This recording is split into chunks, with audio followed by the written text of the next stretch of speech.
Yo, what's up, moonunit fans? MrGrifs here, back with another awesome YouTube video for you guys. In today's video, me, Meefks, and Swexey go over how to be an elite console IGL. There's a lot of really cool and useful information here that I think you guys will really enjoy. So make sure you like, comment, and subscribe, and let's get right into the video. Kind of asked yourself the first question: what's the biggest difference between being an IGL on PC versus an IGL on console? Well, okay, I think the thing is, I think there's a very big like ego difference between console players and PC players. I didn't play much PC like team events, but the ones that I did, it was always like really tough for me to find teammates. Just based on, I don't know, it makes me feel like PC players think they're just like crazy good for some reason, which like realistically, if I were to come to PC, I'd probably just bring like a console kid with me and just play with them, just because I just feel like the ego difference is like crazy. And like also, I feel like kids just drop you over the weirdest things. Like you'll be playing, and then if you make one mistake, it's like there's very little loyalty in terms of PC, at least from like starting off IGLing wise. I guess in the top like tier of people too, like people just leave each other for some reason. I don't know why that is. Beats, did you ever like, I don't know, do you think there's a major difference between PC and console IGL? For console, you have to like, I don't know, it's a lot different. Like, it's not necessarily harder, but it's so much weirder. I honestly, I don't know. Like, you have to count for sort of like the meta differences in PC and console, because there really is like there's sort of differences in the ways people play Surge, and like just like how brain dead some of the kids are too. Like console aim assist too, and things like that. So I think adapting that difference, I think like adapting that difference, being like an IGL on two different platforms is like huge. But also like keyboard's just a joke sometimes.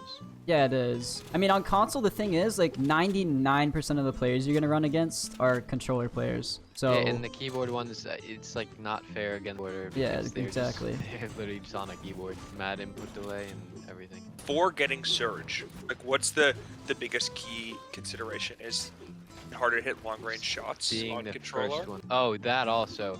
You can't I was gonna move say on that. PC. You can be going like 400 meters away and you'll be getting like tagged for 100. Yeah, I think like when I'm playing like PC Cash Cups or PC FNCS, it's like I'm getting tagged so much easier from long distance compared to console. Like that just doesn't happen on console because it's way harder. And I think the way console kids play Surge is like box fighting. Like it's like you're literally just like it's more fighting. Getting close. It's very much more like a close range way to play Surge.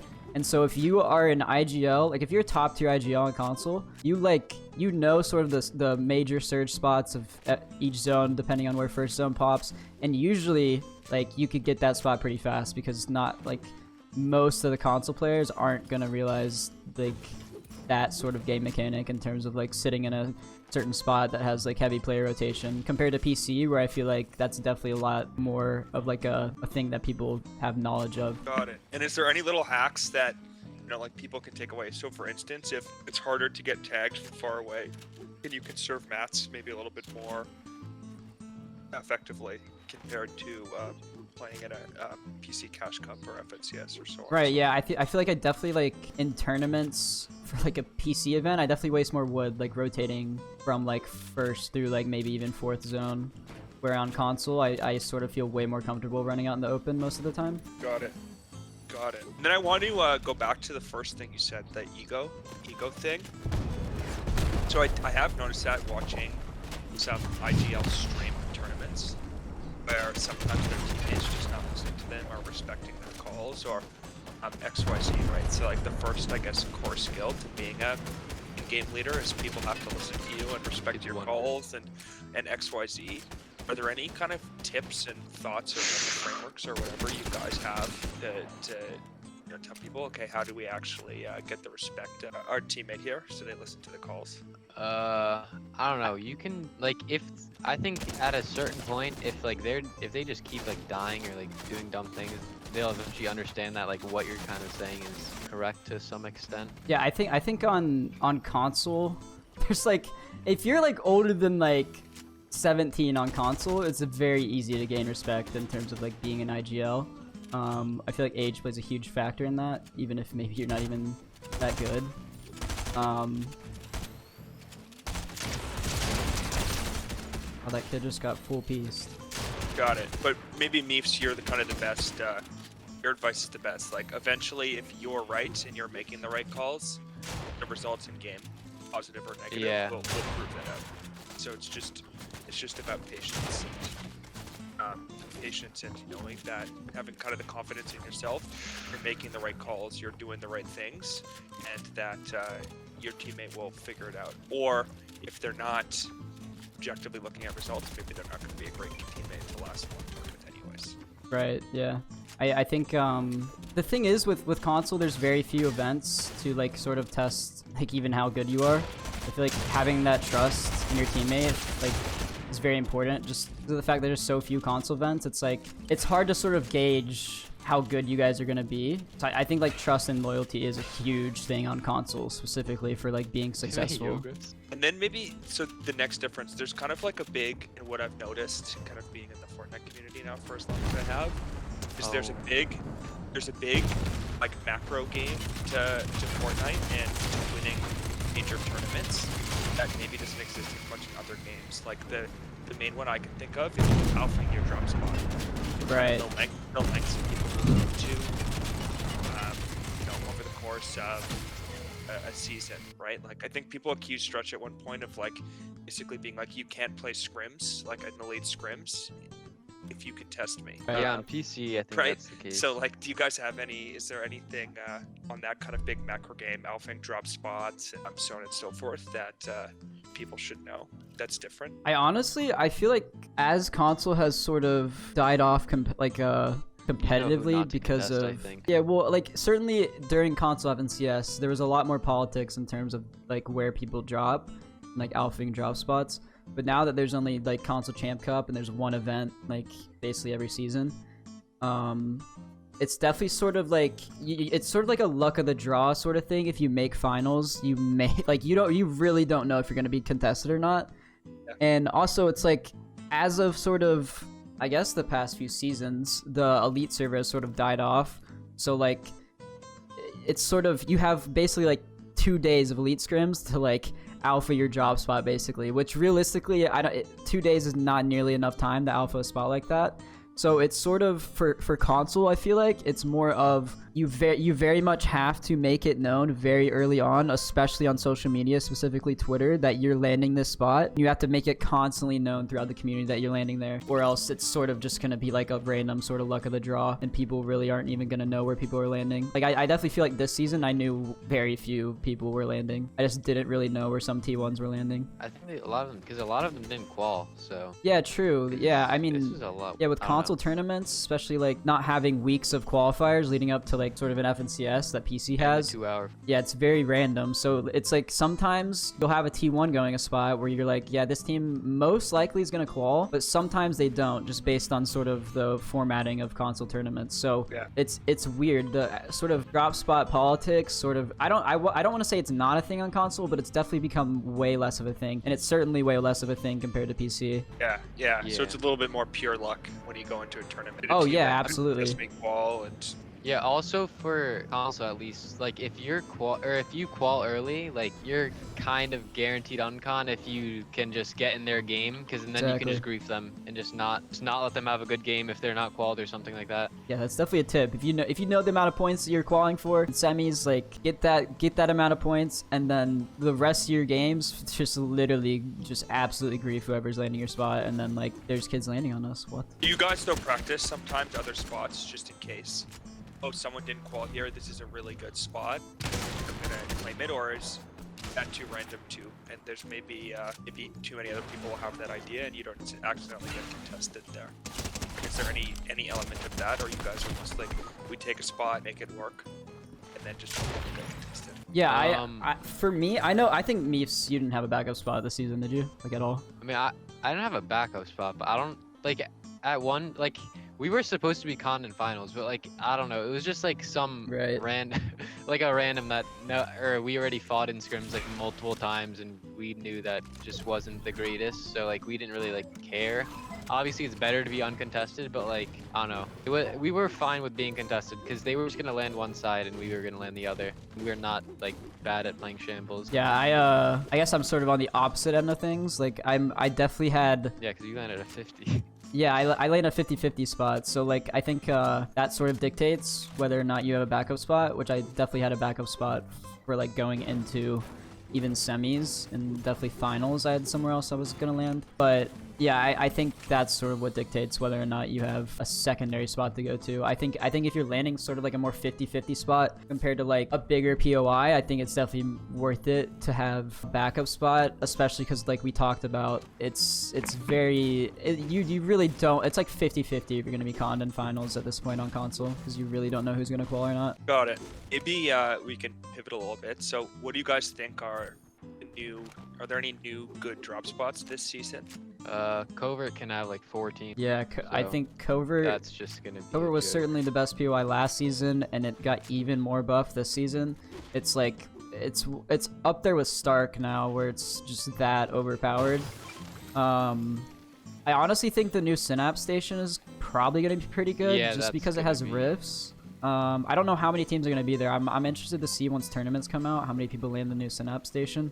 And then also like and that's spawns. completely new, right? There was nothing really. Yeah, there's nothing. Brand new. Yeah, it's I mean, I definitely like that because it's gonna make it so that a lot more like you have a lot more variability where people land. Yeah, there's more which I loot, think is good. like a lot, and yeah, the blimps. more loot's better. Sure. Oh yeah, the blimps have Also, crazy loot, bro. Yeah. And I think Bugle won't be con, or it won't be like heavy con anymore, because there's no more Spider-Man. So it's, I mean, it's still good loot, but I don't think it's worth It's like. just kind of a normal drop spot. Yeah, exactly. Drop spot. Yeah, exactly. Like TK and Mero landed there for CCC and won this season, and now that there's no spiders, they're switching the chonkers. So I think we're gonna see a lot more people switching from wherever they were landing just to get Spider-Man. Now that there's no Spider-Man, they're gonna switch to possibly a better spot or somewhere different. Any under the radar drop spots that you guys have seen, or it's kind of mostly the Fortress. Things can be split. Oh there's yeah. There's Synapse and there's Fortress. Yeah. Those are new spots, but you know, generally speaking, the map's just a little bit better because there's just more net loot and more drops can be split potentially. Yeah, I think a lot of team success this season is gonna be based around the cannons, because that's just an absolute crazy way to rotate. Like I know me and Meefks have been experimenting with that and like scrims, and it's like I mean the cannons, you can just cover so much distance with them. So I think a lot of really good drop spots are gonna be centered around like how close you are to the cannon spawns, which is mostly centered around like the middle map towards Tilted, and then there's like a few. And how quick you can get to them. Yeah. If you're there first, you can hold people off. You're just in such a better spot. Yeah, I mean the thing about like if we want to go back to sort of how like console specific success for IGLs, I think whoever is gonna be able to learn the meta as quickly as possible is gonna succeed like, tenfold, especially because we have the PS Cup coming out on the 8th of this month. So like it's really gonna be whoever has mastered the meta specifically on console, because even though console players don't like to admit it, like most of the players on console are not nearly as smart as the average PC player. So really the smartest team's gonna win this season, at least early on. Just like use the cannons, get into zone early, and then use height, like up the height of the blimps to. Yeah, exactly. And I think blimps are gonna be crazy good for Surge too. Also, you just sit up there. Also, I think that what Cease used to do at Coral, where you used to just land on people's heads, like mark it and then like straight on them at like certain points. I think once people learn where cannons can hit and where you could land on people, you could just full swanton on top of somebody. Yeah, those like, were randomly. you're talking about the thing they did with like shadow flops shadow and the bounce flop. pads. Yeah, that was insane. I think we're gonna see some funny things happen with that in terms of like people cannoning and just landing directly on people's bases, because it does 100 damage as soon as you hit someone, and it goes directly through, like it basically as you hit the build, if you're in the cannon, it literally still does damage to them even if they're inside their base. It's actually kind of OP. Oh really? I assume they're gonna nerf that though, right? But we'll maybe see. Not The thing is, it's like we really don't even know what they're gonna take out, because technically the preseason is over, because as you can see, I'm at 130 arena points. Like arena points just reset this morning, and so like they didn't even change anything competitively in terms of meta. Tanks are still in, cow crash, whatever they're called, cow catchers are still in, and so are cannons. So I don't really know what they're gonna do in terms of nerfing, but I mean adapting to that is gonna be whatever they change, adapting to it quickly is gonna be very important. That makes a lot of sense. And then what about loadouts this season? I think it's gonna be What's the ideal for combat you and your SMG. duo? It's gonna be all combat probably. It's the same as last season, just a different AR. Yeah, I think last season specifically for console, it was like for a finals format, AR SMG, and then I think this one's gonna be pretty much the same. It's just sort of I think people are still trying to figure out if they want to rock the AUG or the other AR, whatever it's called, heavy A. I don't even remember. No, I don't think the thermal's gonna be. Yeah, the Ranger. Yeah, I don't know if people are gonna figure that out yet, but I'm definitely leaning more towards AUG and then combat SMG. I think that's like huge. I don't think shotguns are going to play that big of a factor in terms of console, just based on like aim assist and just the strength of the combat SMG is definitely a lot stronger than the Stinger, so we're going to see that being a huge thing. So it's 2 guns and then 3 other items. Like what kind of other items are you guys at? I actually I was talking to Meefks early on in the season about the possibility of like the blowtorch usage. So like rotating with a car and then one of your teammates holding the blowtorch and then just being able to literally get a car to half and half because you can constantly heal the car. Yeah. I think that's possibly going to be a thing. So it's either going to be triple heal or you hold blowtorch double heal or harpoon double heal. I think obviously harpoon is like super key. Like if you find a harpoon, I think it's definitely worth it to use. Got it. And then I guess those cow crusher things, right? I feel like those will get taken out or severely nerfed. Yeah, I mean, personally, so like, dumb. the scrims that I run, like, I've completely banned them, and, I mean, they're just, it's basically a pre-edit that's, I don't even know, it's that you like, can throw. That's insta, yeah, you don't see that they're shooting your wall, you can just throw it and it You don't insta have to breaks. run on their wall. So it's basically just, like, honestly, if the cow catchers stay in, it's definitely going to be more worth it to hold those than a harpoon, because it's basically like a harpoon refresh. Like, it's pretty much a guaranteed refresh if you know what you're doing. Anything else that we've missed? I feel like that's gonna be like old shockwaves where like you couldn't box above somebody because you would just get shockwave down. Like you. Yeah, so you're saying like, you can't with box cow- next to someone? Yeah, or something Yeah. like that. You have to box far away or something like that where like you can't get reefed hard with it. Mies, what do you think is like the best way on console to like find teammates? At least for you early on in like your early success. I mean, what I did, I played with, or it was like early console king. I was just on Twitter and I think I just joined the server and I was just like playing scrims and stuff. And I won a game, and then the next game, this kid Frio that I ended up playing with, he killed me. And then a game after that, he killed me. And I like DM'd him or something like that, and then like he invited me to the party, and like that's how it started. But after that, after I did like decent during console FNCS and CCC came out, and I played with this kid Tor Lucky, he made grands during console, and then this kid Xenoz. But like I only had my PS5 like a week before, so like I had like really no clue. It was like a last minute trio, and then we ended up doing like really good, and then after that, that's how I just found my teammates. Yeah, so I think like early on for console players, like I mean, like Meef said, it's like you sort of have to. I don't want to say get Just find lucky, but someone also it's like you sort of just need to. If you're getting ran by someone that obviously isn't like a known player, then I think it's worth it to sort of like send a friend request maybe, and maybe it works out, maybe it doesn't. I think it's worth it to try out as many people as possible. Even if you don't have Twitter, there's a lot of like, well, I don't want to say a lot of Discords that you can go to search for, but like obviously I run the biggest one for NA East, so like if you just go in there and do looking for player, like you're bound to find someone. Maybe they're not good, maybe they are. I think it's worth it though to sort of just crowd as many people as possible, and then eventually you'll get to the point where either you become known enough or you place once, and then you're able to have like something to add to your resume, which obviously like will get you better players. But I'm always like a definite believer in trying out underrated kids, and it like compared to like playing with like T1s, because I feel like the loyalty for underrated players is definitely like a lot. I feel like there's a lot more loyalty with like underrated players compared to people that have accomplished things in this game. At least that's my experience with people on console. Yeah, I'm trying to think of anything else IGL wise about console. You have to get smarter. I think there's smarter? like Yeah. no one on the game, or like not almost no one that's just a full IGL. Like I'm really not like a full IGL either. Like, or like I'm not bad at fighting, but like I think that's why people think like sometimes I'm not an IGL or like something like that. But you kind of just have to get smarter and then just go off that or become an IGL. How do you think you there's get like smarter? just, Like, what are some ways that you can people can get smarter? I think just learn off your mistakes, make sure that doesn't happen again, and then once, I mean, eventually you just know what to do. Yeah, I've always said if you are a console player struggling to find teammates, you become an IGL, because there's a definite shortage of them on console. Swexey's here. Let's go. Yo, what's up, bro? Yo. Swexey, close it out. What's your biggest tip for an IGL on console, or like what have you you found to be your biggest success in terms of being a console IGL? I feel like decision making is one big thing, and you gotta be confident in your decisions. Cause like on Ogen and stuff during like trios back then, I wasn't that good of an IGL. Right. I would keep like double minding myself with decision and like get us killed. But like now I'm just confident with my decisions because like I'm at the level where I'm like smart enough to know I'm like 90% right in like all Right. situations. So how did you get to that point? Was it VOD reviewing yourself or watching PC Pro YouTube videos? Like how do you get to the point of like learning the game enough to where you're confident in your decision making?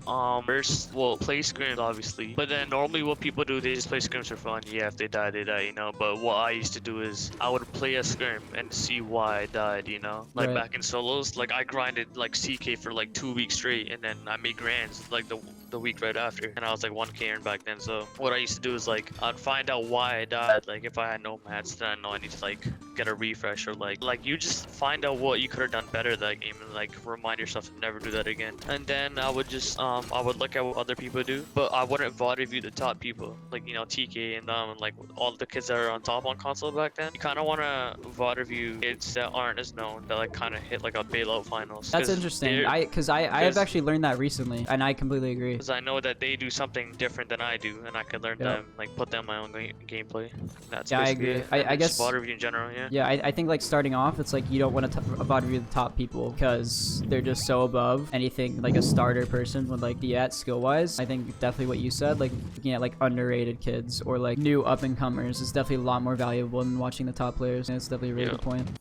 How do I get Fear to stop getting in boxes? That's okay. I get you're joking with that, but also it's like that's a thing with console players. They just like to jump in. Gotta earn I think respect. exactly. I think respect is a huge thing, and then also just like being someone that is like, okay, let's just like not do that next time. And if they don't do it, you have to be definitely more aggressive in terms of like how you're saying it. I want to know how Griffs plays with an absolute idiot and keeps him on a leash. Wow, that's Just an shots. idiot. Yeah, nah.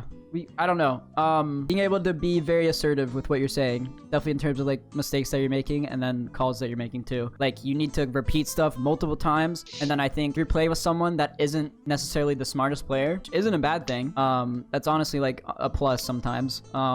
Making sure you're talking through everything right before you do it is very important. Like making sure they know exactly the next steps you're gonna take now, and then 10 seconds later, make sure they know everything. I also want to know how Swexey found Omizi. Oh, let's hear it. So a while ago, Jania was hosting like duo tournament on console, and then, or no, it was a trio tournament. And then so I didn't really have a trio, and this is like before CCC was about to start, like the first ever one. I was playing with Tendu, and then Tendu's like try to find another fragger. Someone else DM me just out of nowhere saying DM Omizi, he's a crazy fighter. Like I kind of knew who he was, How much earned did but he not have? like he was I think like 6, 7, no, he was like 7k back then, 6, Okay. 7 around there. This is like, yeah, this is like after, this is just new gen when there's like no events on new gen ever. But someone DM'd me, I think it was Nairo, and he said DM Omizi's a crazy fighter, blah blah. I was like, alright, bet. I DM him, I was like, yo, you want to run this tournament? And there was like 90 surge in these games, and Tendu goes AFK for the first 2 games, and we won the first 2 games as a duo. Both games. And I was like, yeah, that's when I knew. I was like, yeah, I'm playing with this kid. Sometimes you just know, bro. You really do. It literally. like, yeah, he's the sometimes one. with No people, gay it shit, takes though. one game. Sometimes it literally takes one game, and then you just know. You just have the feeling. After you play the game that's long when, enough, you just know. That's when like pumps were in the game too, so he was like crazy. So Yeah. Okay, sweet. Yeah, guys, thanks for chilling. I appreciate you guys being here. We do this every Thursday. We call it Console Corner, and it's sort of just like a way for us console kids to sort of get like, I guess, sort of like our own sort of show to do different ideas every week. And yeah, we'll be doing these every Tuesday, and I hope you guys stop by. And then come here Thursday. We got a dope ass stream. It should be really cool. I'll see you guys later. Peace out.